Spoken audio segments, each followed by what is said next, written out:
Juice, I got the juice. I got the juice. It's the best entertainment lawyer coming out the Carolinas, Andrew Covington, and I'm rocking with Who Got the Juice TV. Oh my god, what's this?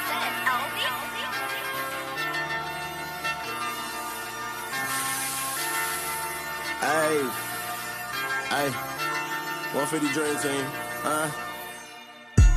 Packs came in, roll of wood to see what the gas like. Welcome to the fast life, bad hit me to see what the dash like. Used to ride Buicks, Tauruses, now I get in K for courses. Pull up popping out of foreign shit, Splash Brothers with me, score shit. Phone and flooding hoes, all on tour shit, fat freak bitches.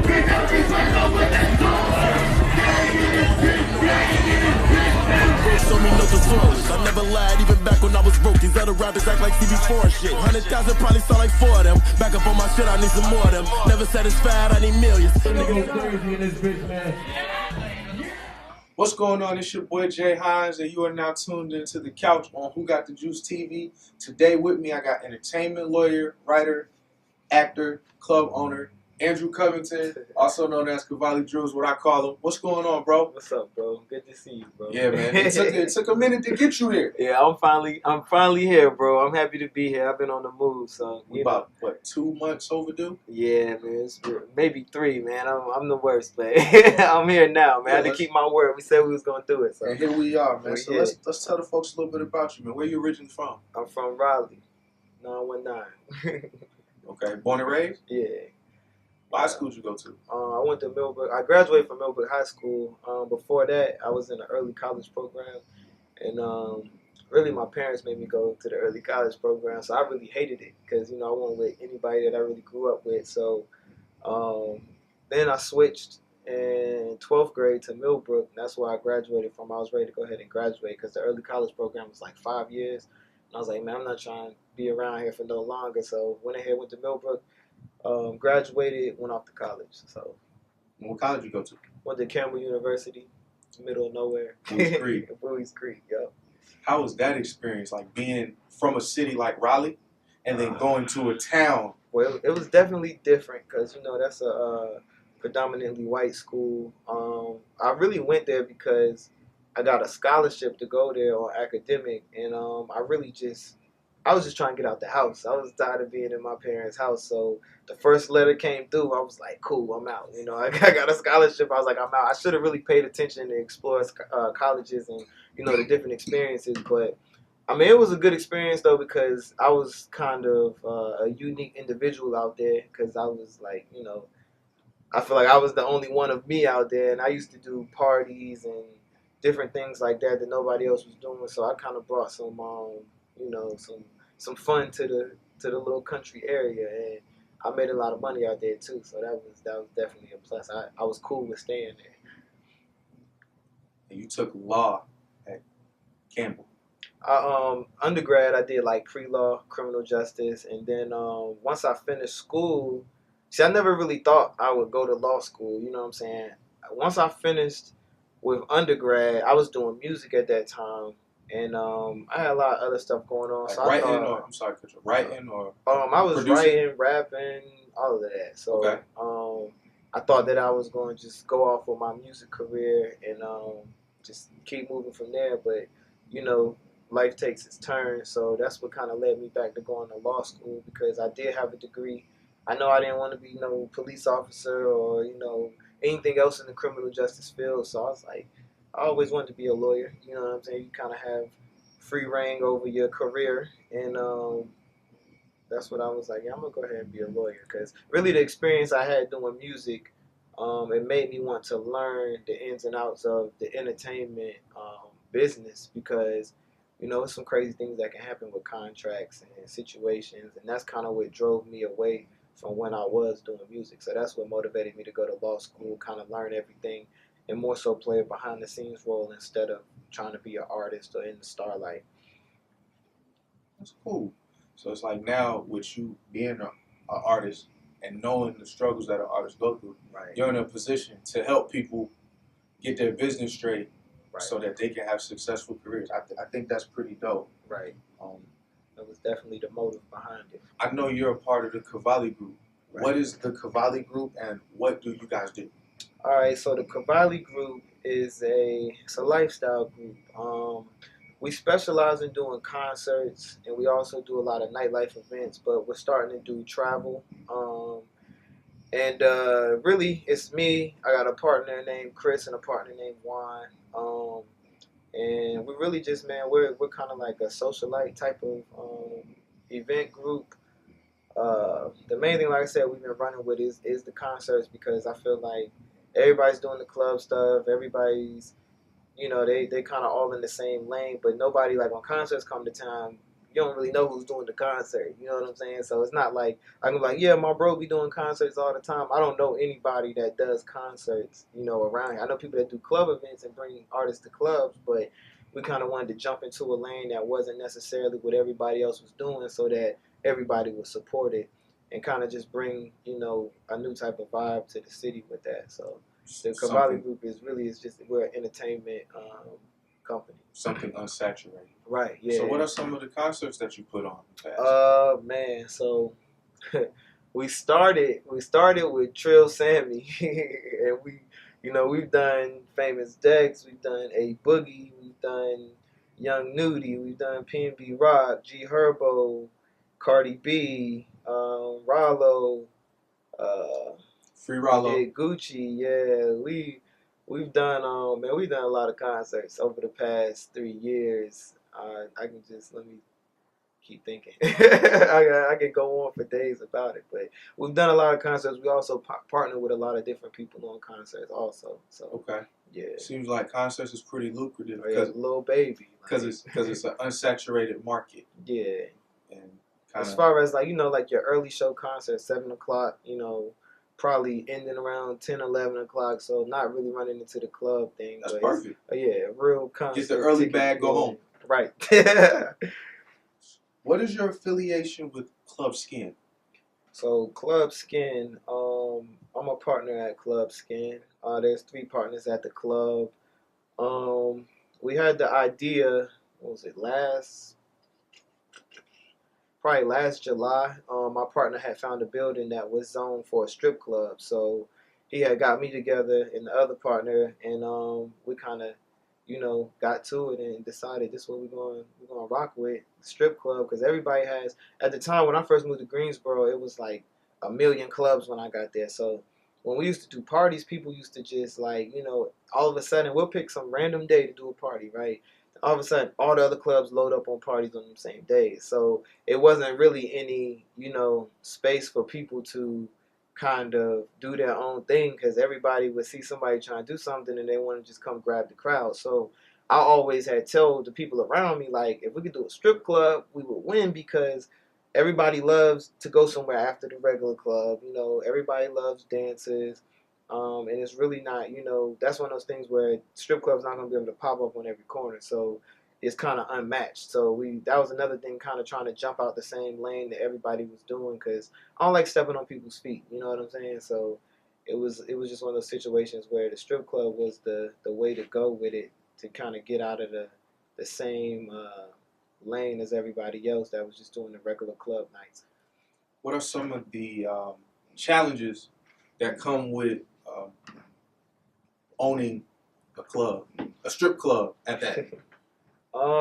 Some of the challenges, well, definitely with staff, dealing with dancers, they're independent contractors, so everybody kind of has their own state of mind, and you can't really think that, like when you have a job, you have a 9-to-5 job, everybody kind of acts a certain way in order to keep their job, but, you deal with trying to, it's hard, man, because you can't cater to everybody's need, but, you want to keep everybody happy, but everybody has their own mind. Everybody has their own way that they handle things and how they act. So you kind of just got to keep a good balance for business and, make sure that everybody is sort of happy and, we keep making money and moving forward. But other challenges are, the city is hard sometimes dealing with like city officials because they don't really want to see people, open up clubs and run clubs because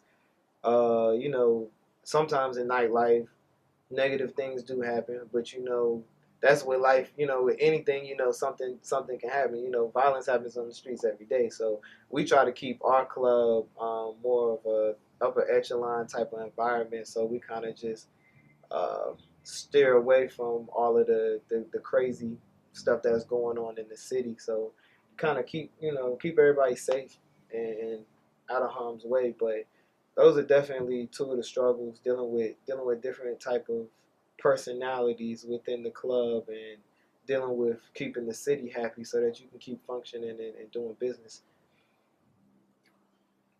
You also act. Right. Let's talk about your acting. Let's go into that. What So made you man, wanna- like when I was younger, I was my mom had put me into acting, and this is when I was younger, like I'm talking 8 or 9 years old. So I used to do it back then, and it was cool because I always liked TV and television and stuff like that. But I never really, I never really took it that serious back then. So then years later, my friend Eric Davis, who was an actor, he had came to me because he was doing these monologues, and he wanted to start a series which we have called Trapped.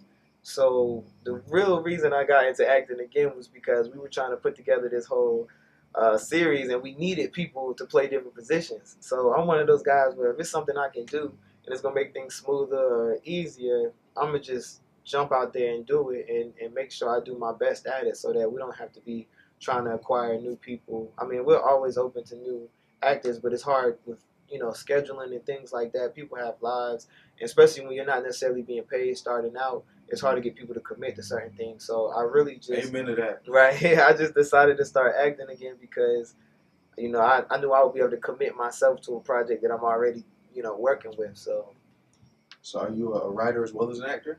yeah, I definitely am a writer. That's actually how I kind of got into trap, was with writing the script, and then it was just convenient that we needed another actor for another character. But writing is definitely my thing. I'm actually in the process of working on a book right now, and I'm working on some short films. But yeah, writing, I kind of get that from when I was doing music. I used to try to write songs to tell stories. So and then I'm a big visual kind of guy. Like when it comes to videos and stuff, I help people with like video treatments for music videos. But I was just thinking to myself, like, writing stories, I'm a big visualist. I might as well do some movies or something film related with this, content that I'm writing pretty much. What's your favorite part about acting?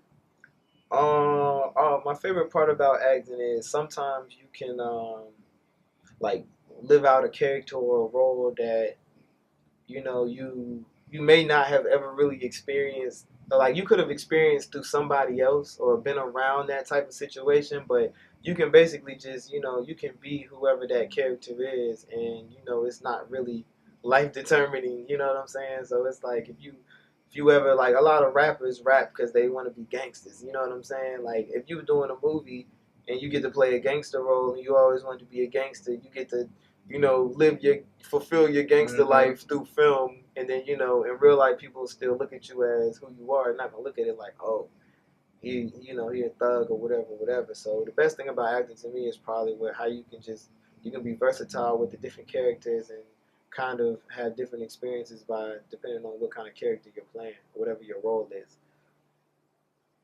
Yeah, that's cool. That's cool. I think that wearing many hats helps propel what you got going on. Speaking of different hats, being an entertainment lawyer, Right. what are some of the issues you see as far as clients not handling business correctly? Like, what type of problems do they come to you with? Well, all right. So with music, to me, like I tell people, the music industry is the entertainment industry is one of the roughest industries out there, and it's only because of all of the things that kind of go on behind the scenes. All of the people that are in the middle of different situations. A lot of times rappers, or not rappers, but musicians fall short of copywriting their music, trademarking their brands, having a performing rights agency in order to get paid. And even with, like, a lot of the things I've been doing lately is like contract review and contract drafting. So when I first started out, I actually had a lot of contracts that were really not fit for the client that was bringing me the contract. So I'm one of those guys, like I tell my clients, like, if somebody presented you with a contract, their lawyer wrote that contract on behalf of their client, not you. You know what I'm saying? So I'm not saying that all contracts are bad or anything like that, but it's like, if I'm writing you a contract, I'm going to write it to what your needs are because you're my client, not the person that you're going to give it to. I don't even know that person. So, I always tell people, whenever you get a contract, it's never a perfect contract. It's always negotiations to be done. It's always things that can be changed and that can be altered. So I just always tell people, like, don't read contracts yourself. That was one of the things about when I was an artist, I got presented with a contract. I was supposed to read that contract myself, but I knew that I didn't understand some of the terms on there, and even if I did understand them, I sometimes didn't understand to the extent of, where it was going. So one thing I just tell people, like, don't read the contract yourself, and then, don't sign anything too quickly. Definitely, like, take your time. If somebody's pressuring you to do something, it's a reason why they're pressuring you to do something. Whether the reason is we got to hurry up and close this deal, or whether the reason is I'm trying to pull the wool over your eyes. There's always a reason. You just got to kind of know what that reason is. But you definitely got to protect your music, protect your brand, make sure that your contracts are right, make sure you fully understand what your contract means. As far as, like, people bring me contracts sometimes where people are trying to sign them into 5 album deals. You got to look at people like Lil Wayne. He just dropped Carter 6 finally, right? So that's his real 6th album. We're talking about Lil Wayne, an artist that's been around since we were kids. So, we got to think about the time he's had in the game to just be fulfilling his contract with 6 albums. Or I'm not sure if that's what his contract was for, 6 albums or not. But just on the scale of, if you're going to sign up a contract for 5 albums, look at how long it took Lil Wayne to put out 6 albums. Like, that's very extensive. So, Then another problem I always see is, like, sometimes people jump into long-term contracts when they don't even really know what the relationship is like with the person that they're signing this contractual agreement with. Also, I don't recommend people do anything super long-term because you got to fill things out. You got to see how it's going to work out. Most challenging thing to date being a lawyer? Man, the most challenging thing probably was, like, it took me, after I finished undergrad, after I decided I was good on trying to strive to be a national recording act.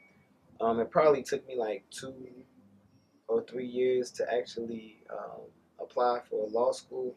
So the most challenging thing I would say is actually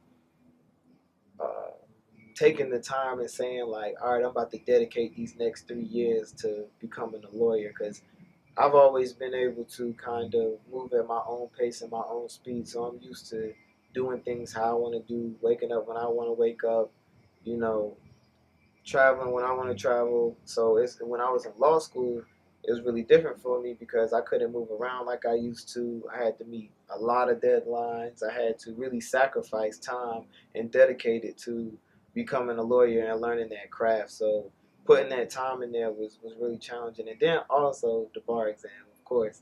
Every lawyer will tell you that was that was a rough test. It's 2 days back to back. You in there all day. It's a rough test to take, but luckily I got through it. So I feel like we need more of us in these positions. right. See what I'm saying? And that was one of the things why I wanted to become a lawyer, because, like, everybody always tells me, I don't necessarily look like your traditional lawyer, and some people embrace it because they're like, oh, like you said, we need more of us doing things like this. But I really just, I wanted to be a motivation to other people that come from different backgrounds and different walks of life, to show them that you can still do something, a professional career. You can still have a professional career. You can still do the unthinkable, because I'll be real, I never thought I was going to go to law school. I never thought I was going to become a lawyer. My first year in law school, I was thinking, like, this is crazy. Like, I don't know how I'm going to make it, And then, like, when I look at when I was studying for the bar, I was getting killed studying for the bar. After being in law school, it was still very hard. And I was like, man, I don't know how I'm going to do this. But, I made it through. I owe all that to God, like, 'cause I can't really tell you how else I would have, you know what I'm saying, got through them situations. But definitely, I wanted to be that person to where people can relate to, because you got to really have a good relationship with your lawyer. You got to be able to trust your lawyer, and people trust people that they've had similar experiences, and they can share that in common. So, I'm not going to really. It's going to be hard for me to form a real relationship with somebody that doesn't identify with my culture, or doesn't understand like what I've been through or what I'm going through, or what kind of situations could come up in a person like a person like me in my life. So that was one of the big things. I wanted to be able to be that relatable lawyer, and that lawyer that people can kind of feel like it's family and you can trust, and we're gonna make sure everything works out the right way. And you're a real inspiration to people around us, just by doing what you're doing and overcoming those struggles, and it's showing that everybody can do it. So, what are some of your current endeavors other than acting and lawyering and club owning and stuff? What are some of your future endeavors? Like, what do you aim to accomplish? So future endeavors. What I really want to do is right now I'm building my entertainment firm. Eventually, I want to be an entertainment mogul. So everything entertainment related, from music to nightlife to television to even like alcohol brands, clothing, everything. So I want to be an entertainment mogul. I want to have this big powerhouse company out of North Carolina that kind of has all these different outlets and all these different sources of entertainment all under one roof, because I feel like there aren't really a lot of opportunities for people coming out of North Carolina doing music. So I do want to be somebody that's kind of one of the forerunners of putting together something that's really like a major like conglomerate out of this area, because North Carolina does have a lot of talent. And then aside from the entertainment stuff, I want to get into real estate, because I love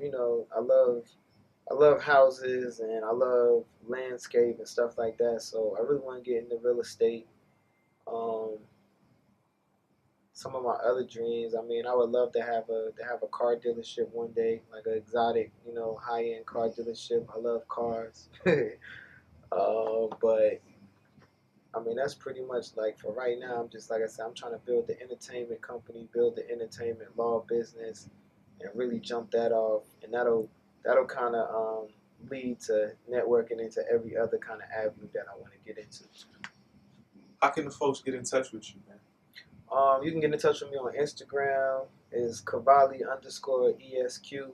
Cavali, that's Cavali. People always mess it up. I don't know why. The pronunciation is Cavali, but Cavali_ESQ. That's me on Instagram. If you want to find me on email, it's andrew@thecovingtonlaw.com. My website is thecovingtonlaw.com. So check that out. But yeah, those are usually the best ways to get in contact with me. Email or shoot me a DM. I might even tell you to email me. But Look, man, I appreciate you coming out, chopping it with me, and just letting folks know what you do, no doubt. putting a face with some of the things that are going on around here that you are a part of, and just putting it out there that we now have somebody who is in a different field, Right. that will act on our best interest. Right. Exactly. You see what I'm saying? Exactly. So I definitely commend you, and I appreciate you coming to chop with me, bro. It's Jay Hines, live from the couch. Who Got the Juice TV? We checking out.